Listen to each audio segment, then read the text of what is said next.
Bonjour à toutes et à tous et bienvenue pour ce premier Café Déclic. L'objectif de ces Cafés Déclic, c'est simple. On se réunit une petite trentaine de minutes pour discuter assez simplement des avancées, des petites victoires des membres qui ont participé au projet Déclic.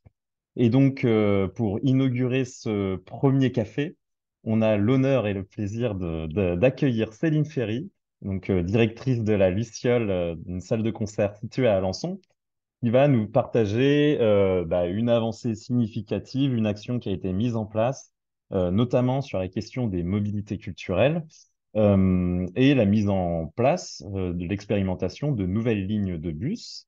Donc, d'entrer dans le vif du sujet, Céline, est-ce que tu peux te présenter et peut-être donner quelques mots aussi sur la Luciole et peut-être quelques caractéristiques sur la ville d'Alençon? Oui, je peux. Donc, je suis Céline Ferry, je suis la directrice de la Luciole. On est une scène de musique actuelle basée à Alençon dans l'Orne. Donc, la particularité, c'est qu'on est en milieu rural. On est dans une ville centre, mais dans un territoire très rural. Et l'enjeu, c'est vrai que quand on a fait le bilan carbone de la Luciole, ce qui est arrivé, c'est tout de suite l'importance de la mobilité et du poids généré par les transports du public pour venir voir les concerts.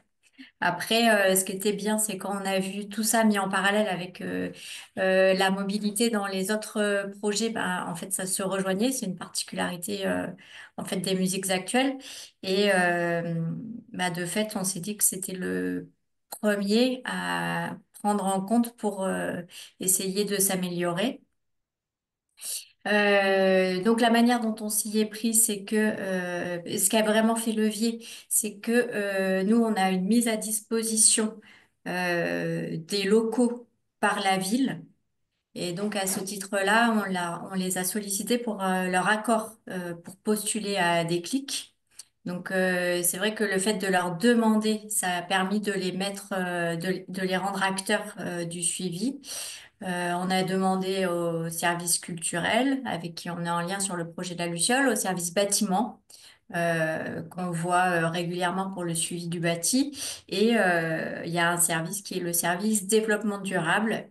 Et de fait, en raison d'une restructuration de la collectivité, le service développement durable a été intégré au service mobilité. Ce qui a permis, quand on a travaillé avec la chargée de mission, de tout de suite reboucler ça très rapidement avec la question de la mobilité.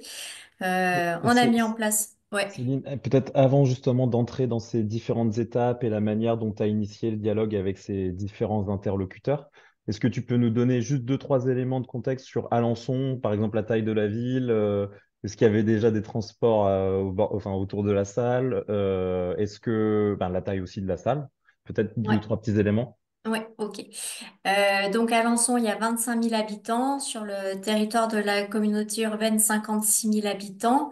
La particularité du territoire de l'Orne, c'est que à chaque recensement INSEE, eh bien, la population baisse. Donc les gens partent de l'Orne plus qu'ils n'arrivent sur le territoire. On est une salle avec deux espaces, un club de 300 places, une grande salle de 700 places. Sur les solutions de transport, donc à Alençon, il y a quatre lignes de bus. Euh, il y en a dont trois qui passent à proximité de la Luciole et les transports s'arrêtent vers la dernière ligne part vers 20 heures pour repartir de la Luciole. D'accord. Et désolé, je t'ai coupé, mais du coup, tu disais que c'était assez naturel que tu as pu nouer le contact, le dialogue avec les différents interlocuteurs assez naturellement. Donc, est-ce que justement, tu peux nous expliquer, là, tu disais la réalisation du bilan carbone, la participation à Déclic, dès le début, le lien s'est fait. Est-ce que, selon toi, il y avait des étapes un peu essentielles qui a permis de mettre autour de la table tout le monde? Enfin, est-ce que tu peux nous expliquer un peu le process?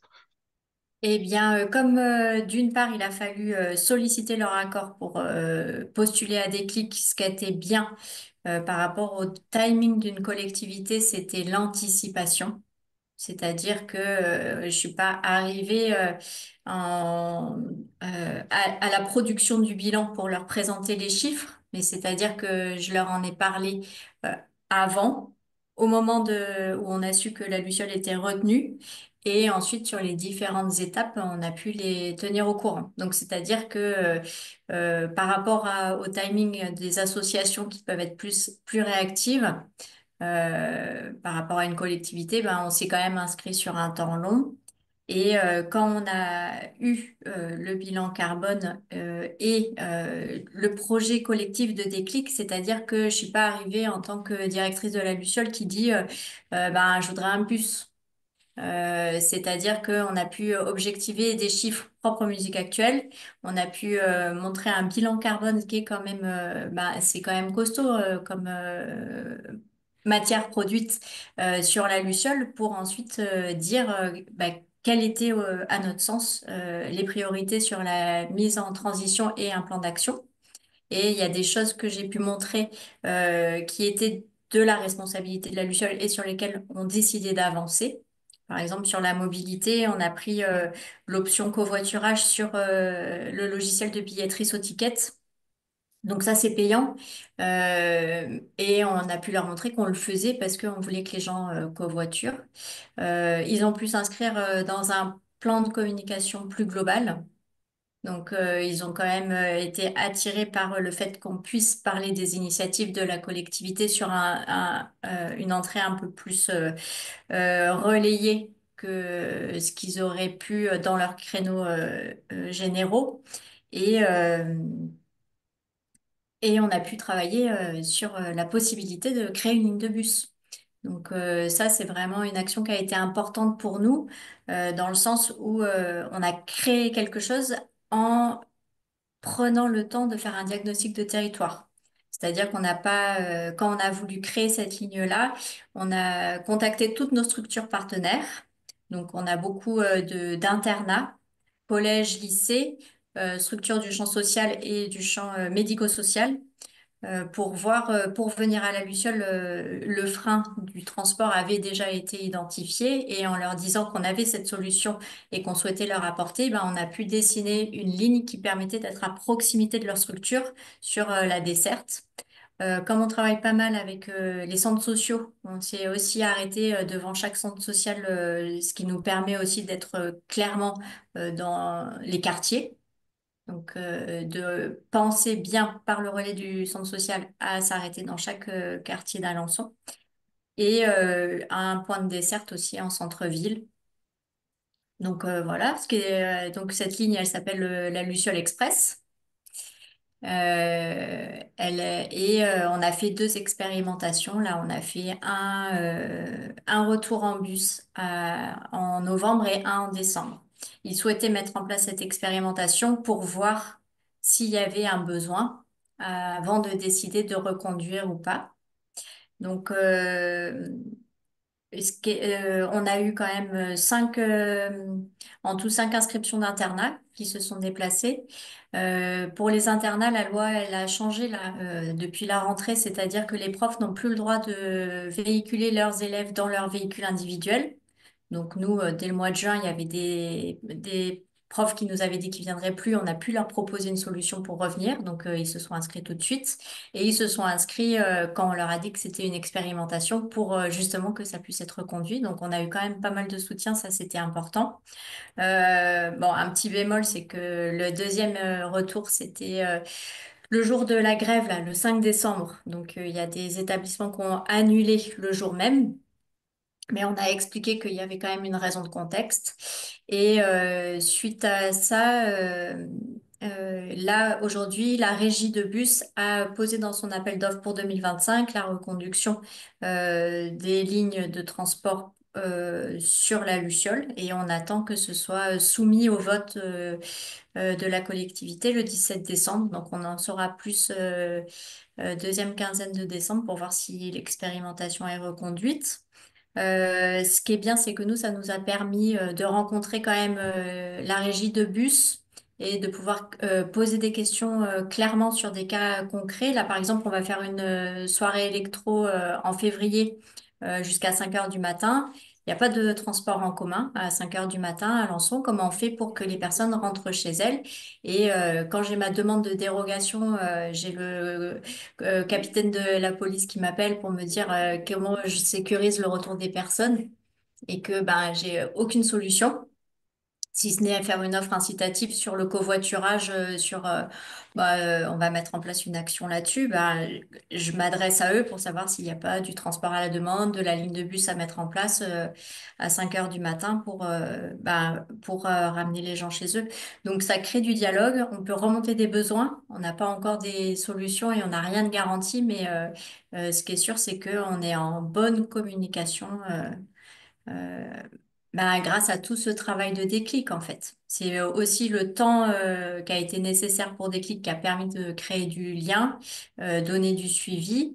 Et aussi sur ma gouvernance interne, ça m'a permis de faire un groupe de travail développement durable avec les membres bénévoles de mon association, ce qui permet d'avoir aussi du retour d'expérience d'autres champs d'activité. Donc des profs du champ de l'industrie pour voir qu'est-ce qu'on peut de quoi on peut s'inspirer sur de la mise en œuvre pour la Luciole. Félicitations.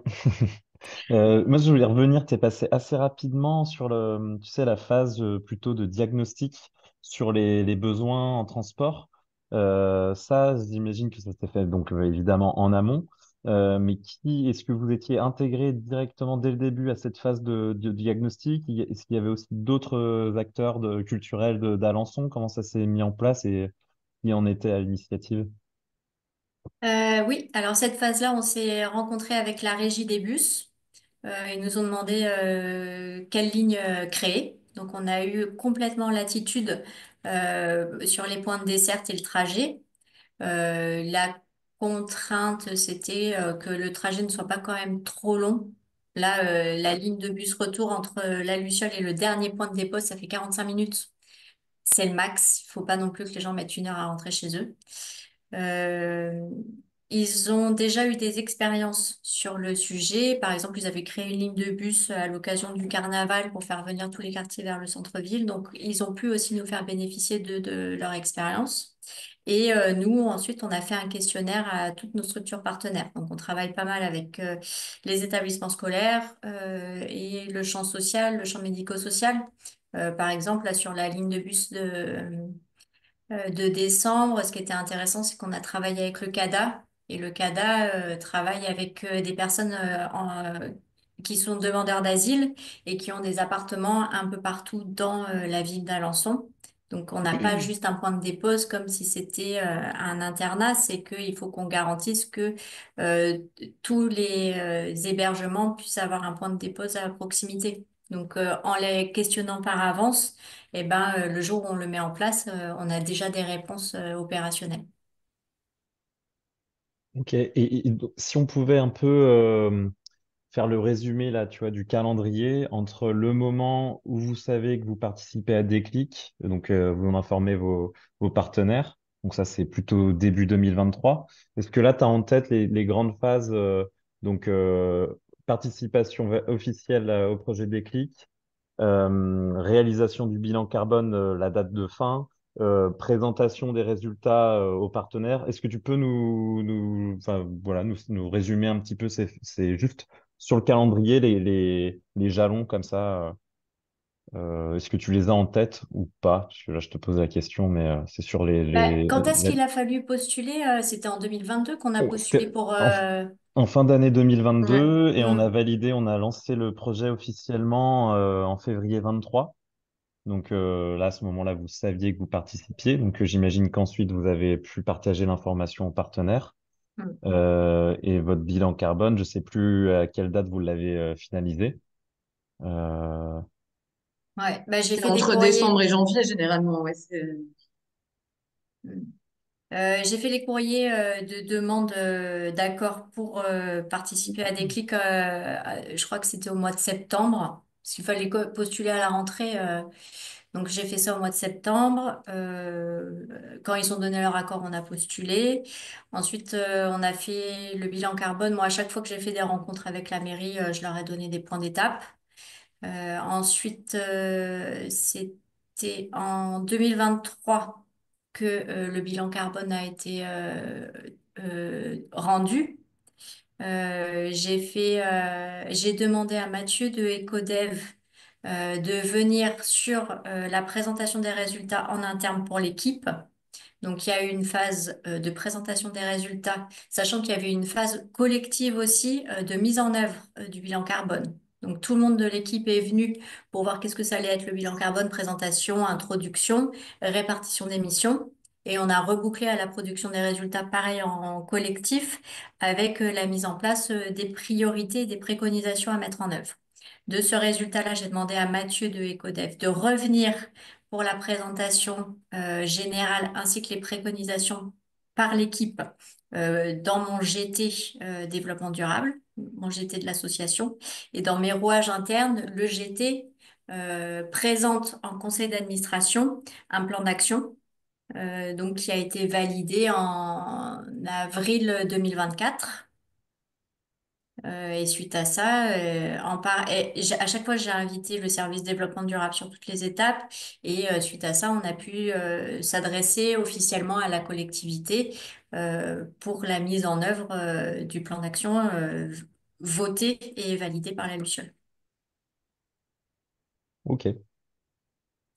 Et pour revenir plutôt là du côté de l'expérimentation, une fois que c'était validé et que ça allait se mettre en place, est-ce que vous aviez mis en place des actions spécifiques de communication auprès de votre public? Et si oui, voilà, c'était quoi? Oui, on a fait un plan de communication spécifique, donc un plan de communication générale sur la mise en action du plan pour la Luciole, avec mise en avant de la ligne de bus, avec la déclinaison d'une affiche qui retraçait avec un QR code tout le trajet, les explications. Tout ça, ça a été relayé dans les bus par la régie. Donc, et là, même euh, eux ont relayé aussi de leur côté ce plan de communication en s'adressant à leurs bénéficiaires, aux personnes qui avaient des cartes d'abonnement, euh, en envoyant même jusqu'à des textos pour dire prenez le bus la Luciole Express et venez bénéficier d'un concert. Donc, eux ont communiqué sur les propositions musicales de la Luciole et nous, on a communiqué sur le plan de transport de la régie. Donc, ça a été vraiment aller-retour et la régie des bus était présente aussi pour accompagner les personnes au bus, expliquer, ainsi que les élus. Les élus sont venus aussi pour voir comment ça se passait. Donc, il y a eu un bon suivi et une présence, un soutien de la collectivité aussi sur la mise en place de l'expérimentation. Et là, c'est vraiment tout frais, mais est-ce que tu as des retours peut-être des usagers ou est-ce que vous avez pu... Ah bah voilà. c'est surtout les structures partenaires qui sont bien contentes d'avoir une solution de déplacement. Ce qui était bien, c'est que, il y a le temps d'implication des partenaires, ce qui fait que le bus, tout de suite, quand on le met en place, il est rempli. Il y a déjà 50 lycéens, collégiens qui sont dans le bus quand la ligne se crée. Et ça permet à ce que le public de la Luciole, qui va devoir modifier son mode de déplacement, ait le temps de voir le bus, de se dire, ah, il y a un bus. Et puis la fois d'après, de dire, ah, bah, peut-être que c'est un arrêt qui va passer devant chez moi. Peut-être que la troisième fois, il prendra le bus. Mais le temps d'infusion pour des personnes qui ont déjà des solutions de déplacement va être plus long. Donc, le fait que ce soit déjà mis en œuvre et opérationnel, c'est plus attractif que de voir le bus vide. Et ensuite, le plan de développement, c'est essayer de mettre en place des actions qui permettent que l'expérimentation soit enrichie quand on prend le bus. Pourquoi pas mettre des musiciens dans le bus à la rentrée, faire des blind tests, voilà, qu'il y ait vraiment une plus-value à bouger son mode de déplacement. Et à partir de janvier, on va compléter ça par une enquête mobilité Donc c'est pour ça que sur la chaîne Déclic que j'avais demandé un peu de l'apport sur l'enquête pour que les gens puissent aussi s'exprimer sur bah, comment ils viennent, comment ils pourraient venir et est-ce que ce qu'on met en place bah, correspond à ce qui pourrait les aider à changer leur mode de déplacement. Eh bien, super, bravo. Ça Bah, va la beaucoup route est très vite. longue, hein. Oh, La la route est route. longue. Déjà, ne serait-ce que pour voir le premier bus avec écrit la Luciole dessus, c'était une belle avancée. Mais là, maintenant que ça s'est passé, en fait, l'objectif de vachement communiquer, c'était aussi d'impliquer la collectivité et qu'elle puisse pas juste s'arrêter et que ce soit transparent. Donc, hyper valoriser leur engagement, justement pour les inciter à continuer à nous soutenir. Et moi, ce que j'aimerais bien, parce que là, on est quand même sur une action réaliste, réalisable, c'est nos concerts plutôt tôt qu'ils accompagnent avec la Luciole Express.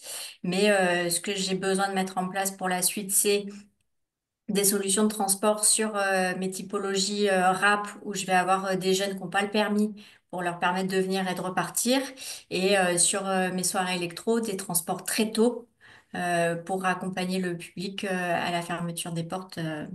Donc là-dessus, je sais que le chemin va être encore long pour les convaincre, mais c'est bien en commençant quelque part qu'on peut avancer quand même. Bah, félicitations déjà pour le chemin parcouru. Est-ce que vous avez des questions, les collègues ici présents? Parce on peut déjà, d'ores et déjà ouvrir la discussion. J'ai des tonnes de questions. Bravo Céline. Merci. Non, non, on est un peu, on n'est pas sur les mêmes territoires, mais on a un peu les mêmes problématiques de déplacement. Nous, on est dans un quartier QPV à peu près 20 minutes à pied du centre-ville, donc les gens le font, mais pas forcément. Il y a des gens qui ont peur de le faire, et puis il y a une grosse, enfin, c'est une voiture, c'est une ville qui est dédiée à la bagnole ici. Enfin, tout le monde a sa voiture. On a du public aussi rural tout autour de l'agglo, c'est très très rural. Et nous, on pâtit du fait de ne pas avoir fait le boulot que tu as fait déjà dans le fait d'inclure les partenaires publics dans Déclic. Nous, on ne l'a pas fait. Il se trouve qu'on a peu de groupes formalisés, tu vois, internat et tout, on touche pas du tout. Donc en fait, moi, quand je vais voir l'agglo qui est très très peu, qui finance très peu notre projet, donc c'est plutôt la ville, l'agglo finance quasi pas.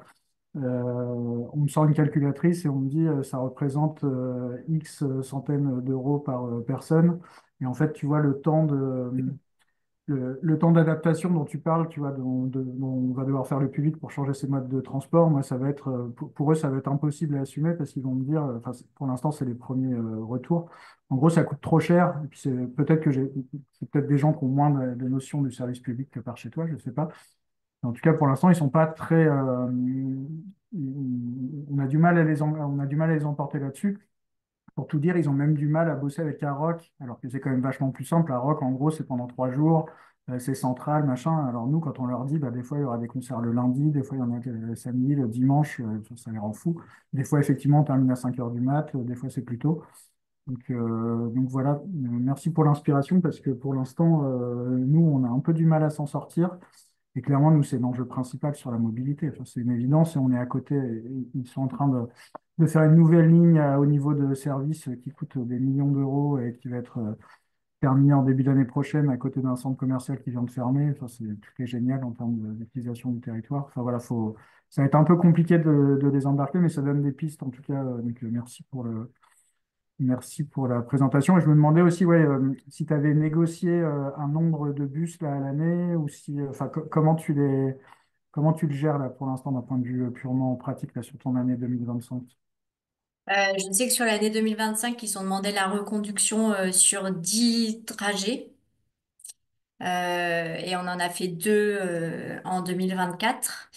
Mais du coup, j'ai pas de retour. Alors après, peut-être ce qui peut être intéressant, pas tout de suite en fonction du timing du café des clics, mais que peut-être j'invite la chargée de mission développement durable de la communauté urbaine d'Alençon pour qu'elle nous dise comment elle peut faire levier sur ses politiques, et comment elle reçoit des clics, un projet comme la Luciole et comment elle en parle à ses élus, comment elle traduit nos enjeux pour que ça devienne leurs enjeux.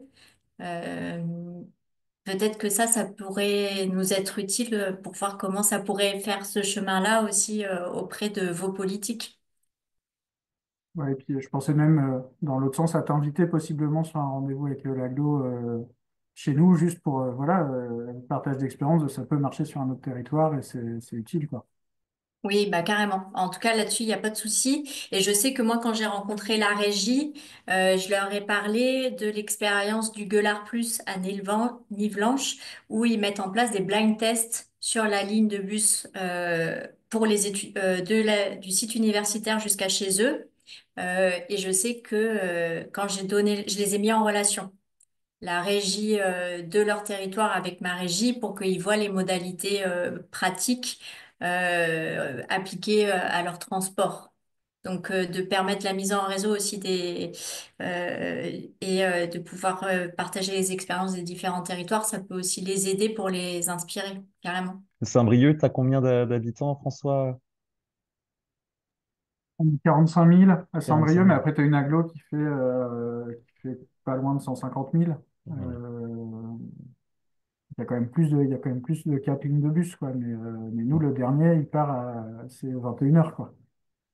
Ça a été 23 pendant longtemps, ensuite 22. Enfin, tu vois, la dynamique, elle est plutôt sur la diminution euh, de la fréquence et de l'amplitude des trajets, quoi.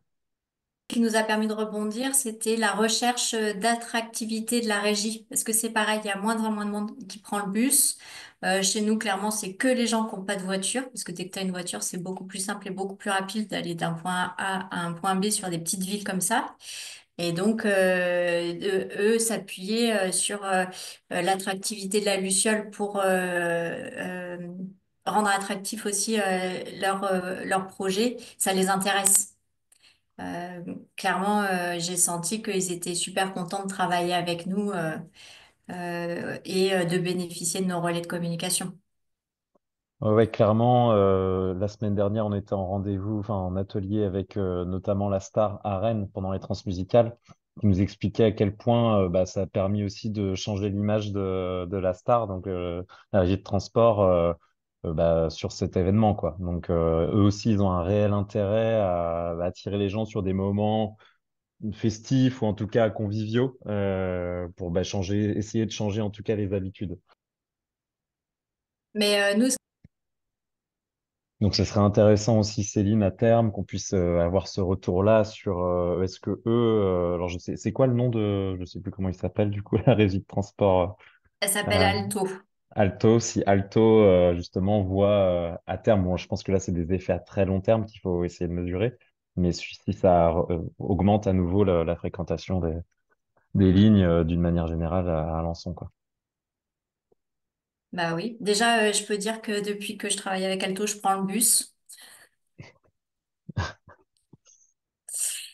Ça ne Patrick, simplifie pas ma journée, mais je suis solidaire avec la démarche. faut pas trop le dire, pas le dire trop fort. Patrice, ouais, tu voulais Ouais, ajouter quelque chose? c'est super, mais enfin, dans notre cas, je pense que c'est difficile à mettre en place quand le public vient d'un tas d'endroits et il est très, très éparpillé. Et s'il faut mettre 30 lignes de bus parce que ça va dans 30 communes aux alentours, c'est compliqué. Donc, et moi, enfin, alors, à vérifier, mais je vois pas de poche de public qui viennent du même endroit, d'internat, de centre quelconque, qui envoie 20 gamins d'un coup ou 20 adultes. Et ça va être compliqué de mettre en place, même si c'est quelque chose à améliorer aussi entre les différentes parties de la ville. Mais le public est trop disséminé, je pense, pour pouvoir mettre ça en pratique chez nous, malheureusement. Bah oui, oui, et les logiques, elles sont totalement différentes en fonction des territoires. En région parisienne où vous êtes, mine de rien, c'est des réseaux tellement différents de transport, des habitudes aussi. Donc là, ces expérimentations-là, elles sont comparables. Enfin, là, du coup, on a Saint-Brieuc, Alençon, on est quasiment, bon, c'est pas des tailles de ville tout à fait similaires, mais on est en tout cas sur même des comportements, des habitudes sur l'usage des transports en commun qui peuvent probablement se recouper. Et à voir, du coup, peut-être, on pourrait faire ce même exercice, Patrice, avec réfléchir à d'autres salles, tu vois, si tu es plutôt en milieu très dense et urbain. C'est aussi une question qui se pose moins habituellement, puisque les réseaux de transport sont beaucoup plus développés sur ces zones-là. Mais c'est vrai que de votre côté, il y a aussi la pluri-activité, en tout cas, voilà, qui fait que les cours, etc., avec beaucoup de familles. Mais tout ça, ça se passe en journée et le problème est différent parce qu'il y a plus d'offres de transport en commun, même si la plupart des gens viennent en voiture. Mais au moment des concerts ou des retours des concerts, là, enfin, il y aura une nuit électro aussi chez nous, là, en début d'année. Et à 5 heures du mat, oui, si, ceux qui viennent de Paris, il y a le premier RER qui va pas tarder, mais à part ça, Mais c'est pour ça qu'on a développé plusieurs solutions avec le covoiturage sur la billetterie. Il y a aussi la possibilité de cocher co-vélo, copiétonnage.